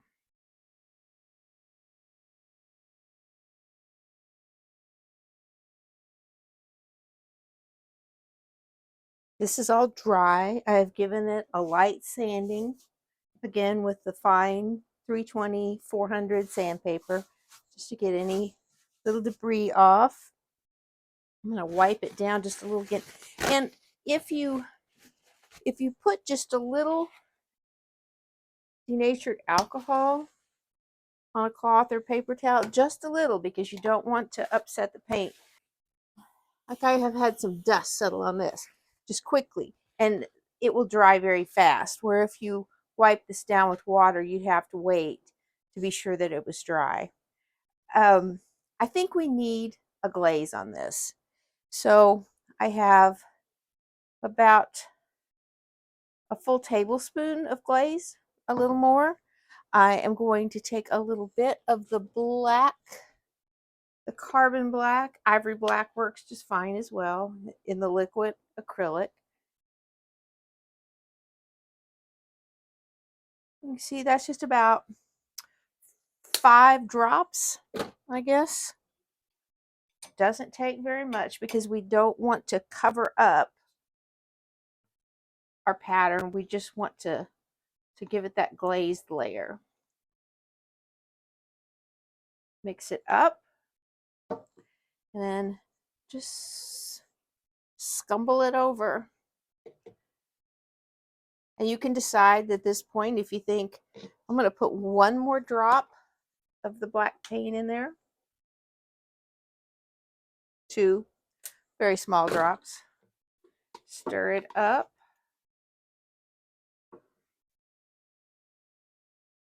Now, I know it looks like we're covering up too much, but just a second and I will show you. And you can put it on heavier in some places and lighter in others. If there's something you really don't like, you can go a little heavier on that. Like if you have a vein that you don't think looks natural, you can just go a little heavier with your glaze and push it to the background.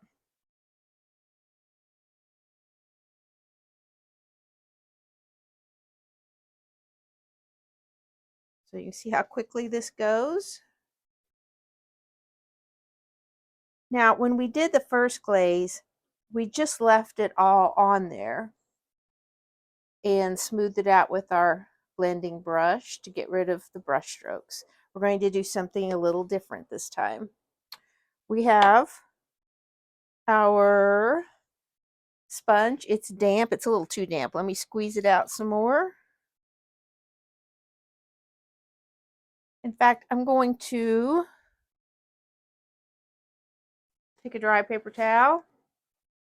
I tell you, I use these paper towels forever until they just won't stay together or won't hold paint anymore. I'm going to squeeze it with this because we want this, we don't want any drippiness to this or it will take off too much. Okay, and we're just going to pounce. And as we do this, we're moving glaze around and we're also taking it off. You can get your sponge and kind of do this to offload the glaze so it will continue to remove bits of glaze.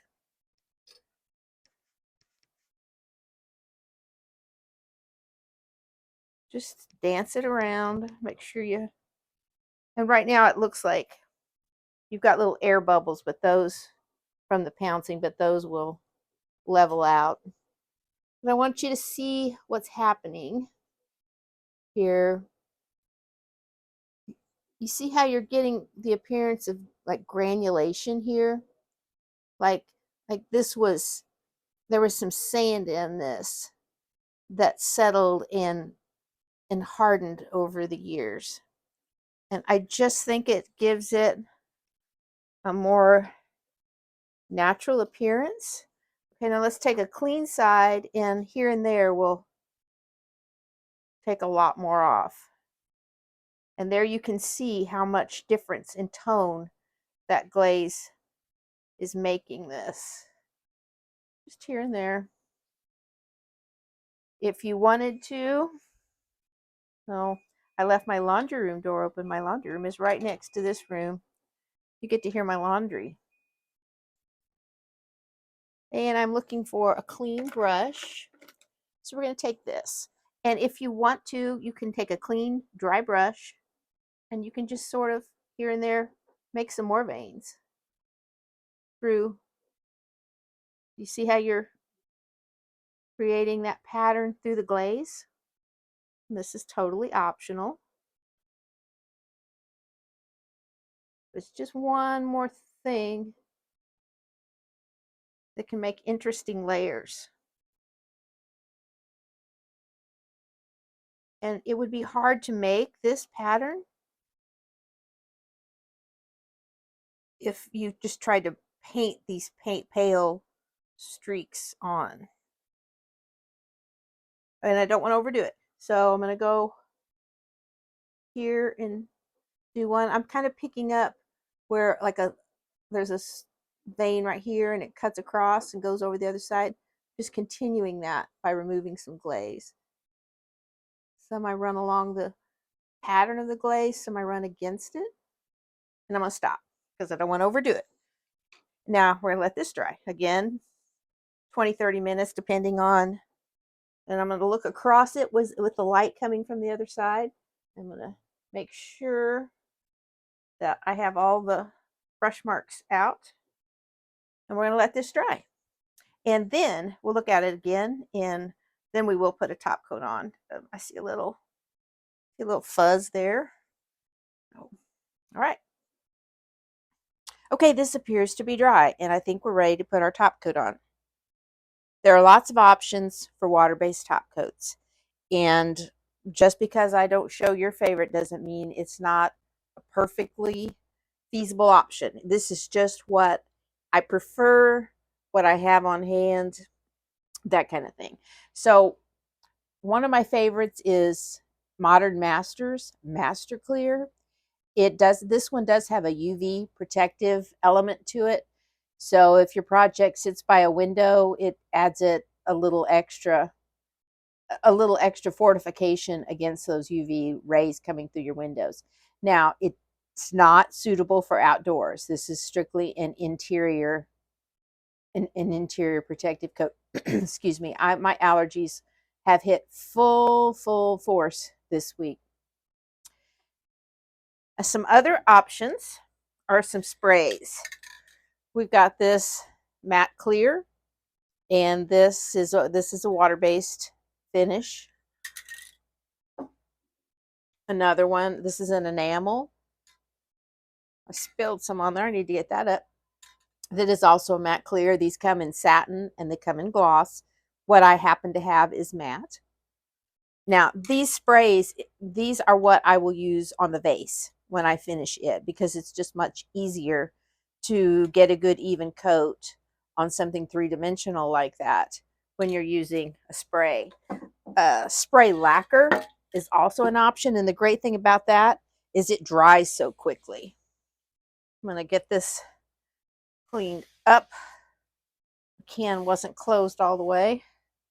All right, so I have a mini pan here and a roller. You don't have to use the little roller. This is the perfect size for the project we have.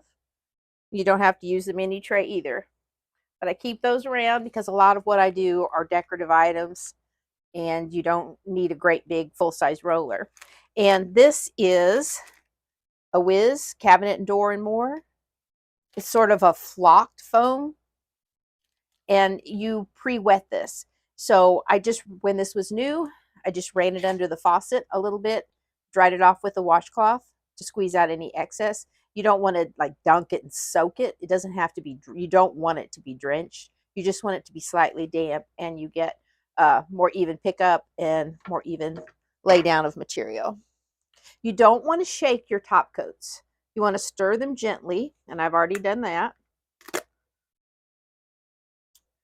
Pour out a little. It really doesn't take very much.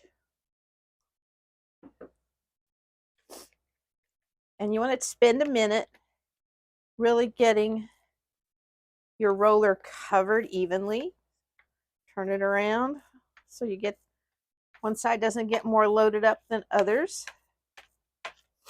And I've had this quart and have used out of it for a little while. It may be just a little thick. You can add a tiny bit of water. Excuse me, never more than 10% has been my experience. So let's just start rolling this on. Now, generally I like to roll things vertically. And when I go over it the final time, I want it to all go in one direction. But this has a divot, this column does, in the center. So I'm having to go across. As you can see right there how it misses that low spot. So we're going to go across here. We're going to move fast because we want to smooth it before it starts to tack. And by tack, I mean get sticky. Okay, so we're going across with this one, and we're going to go in the same direction, and we're going to lap over our last roller just a little bit. I did not add more top coat to this, and you don't want to push really hard, because if you push really hard, since it's a flocked roller, but it's foam underneath. If you push too hard, you make bubbles. So just sort of firm, but not really pushing down. And then leave it alone. That's the hardest part for me. I want to fuss with things forever. So just let it go. And in about 30 minutes, we'll be back and see where we're at. This is all dry. And I just will do again. So we have one layer on. I will just quickly run over this. This is some plastic backed, flexible sandpaper that I use for like curvy edges on furniture and things. I had it laying here, so that's what I'm using. And I'll just go ahead and put another coat on. I do want to stress that I didn't leave. It took about 30 minutes for this to dry. I did not leave the last batch of top coat just laying out in the tray. I dumped it back in the can, rinsed everything out, and I've poured fresh. And also something that I failed to address the last time. Get a clean brush here. I'm getting a little bit of the top coat in this brush, and I just want to be sure that I get this edge. I think I missed getting this with the roller, and I just wanted to make sure to remind you that. And I'm just going to do the same thing I did. And this, the sides will be finished on this for my use. If you are doing a gloss and you want to get this really glossy, you can continue to do this. The only thing I want you to be sure that you read what the label on the product that you use. You want to make sure that you can put multiple layers. Some will specify that you don't want to put more than 2 coats and you have to put them on, the second coat on within so many hours or minutes of the first coat. And others will say you can continue to put multiple coats on. It just depends on the product. I'm going to get that little puddle there. I see another little puddle. And we are going to, I think I've got some dry spots up here. Doing it just from one point like I'm doing trying to film. Sometimes it's hard to see the sheen to know where you're at. And I have to kind of get going on this because this stuff starts to tack up very quickly. And you don't want to roll back over something after it's become tacky, because then you'll have that little bit of texture forever until you sand it out and go over it. Okay, we're going to leave that alone. This is finished. Once it dries, I'm going to stand this up and we're going to look at it from all sides, and I'll show you how I solved the problem of the top, getting all these different patterns to come together in that 5th plane on the top of this, and we'll be ready to go on to our next project and our next video. Here is the finished product in use, and I'm going to do this video really quickly because everybody in my neighborhood is doing lawn work today. You're going to hear something come by right now. So it's really noisy in the background, so we're going to make this quick. Let me give you a close-up look at how I melded the sides into the top, and you can see here I did a busier but less contrasted pattern there, just to give you some ideas of the different ways you can do it. And here is the finished product. This is the side that we painted in the demo, and I had to do the other 3 sides, of course. And I do the sides first, and then as you see those lines that finish at the top edge of the sides, I just continue to a center sort of design that goes off in all directions, and that connects all the pattern in the side. And that is all there is to it. So that's how I do portoro marble. If you like this, if you enjoyed this, let me know and give me ideas for different kinds of marbling you'd like to see, and we'll do some more videos on that. Videos come out every Saturday, and I hope to see you then. Until then, be curious, be creative, and always, always be kind. Bye-bye.